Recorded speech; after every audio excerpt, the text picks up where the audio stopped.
বিশ্বৰ ঐতিহ্য ক্ষেত্ৰ হোৱাৰ দিশে চৰাইদেউ মৈদাম আজিৰে পৰা দিল্লীত ইউনেস্কোৰ বিশ্ব ঐতিহ্য কমিটিৰ ৪৬ সংখ্যক অধিৱেশন ৩১ জুলাইলৈকে অনুষ্ঠিত হ'ব এই অধিৱেশন বিশ্বৰ সৰ্ববৃহৎ ঐতিহ্য সমিতিৰ বৈঠকত অংশগ্ৰহণ কৰিব ২০০খন দেশ আৰু ২১খন সদস্য দেশে এই অধিৱেশনত অংশগ্ৰহণ কৰিব অসম পুৰাতত্ত্ব বিভাগৰ সঞ্চালিকা দীপিৰেখা কুলিয়ে লগতে অংশগ্ৰহণ কৰিব বিশ্ব ঐতিহ্য স্থানৰ তালিকাত অন্তৰ্ভুক্ত হ'বলগীয়া চৰাইদেউ মৈদাম ক্ষেত্ৰৰ স্থানীয় বাসিন্দা তথা সোণাৰী সমষ্টিৰ বিধায়ক ধৰ্মেশ্বৰ কোঁৱৰে হয়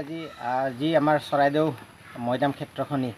ইউনেস্কোৰ আজি যি অধিৱেশন আজিৰ পৰা আৰম্ভ হৈছে তাত বিশেষকৈ আমাৰ অসমৰ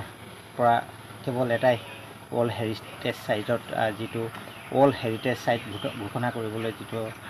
আগবাঢ়িছে বা আজি সন্মিলনত তেখেতলোকৰ আজি এই কথা বতৰা আলোচনা হ'ব গতিকে বিশেষকৈ আমি চৰাইদেউবাসী হিচাপে বা চৰাইদেউ জিলাৰ প্ৰত্যেকটো দল সংগঠনৰ এটাই কামনা আছে যে কি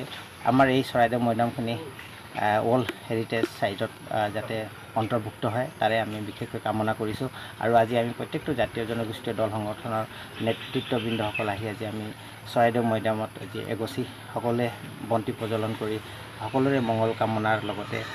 এই ঐতিহ্য ক্ষেত্ৰ যাতে ঘোষণা হওক তাৰ কামনাৰে আজি আমি এখন এগছি বন্তি প্ৰজ্বলন কৰিলোঁ।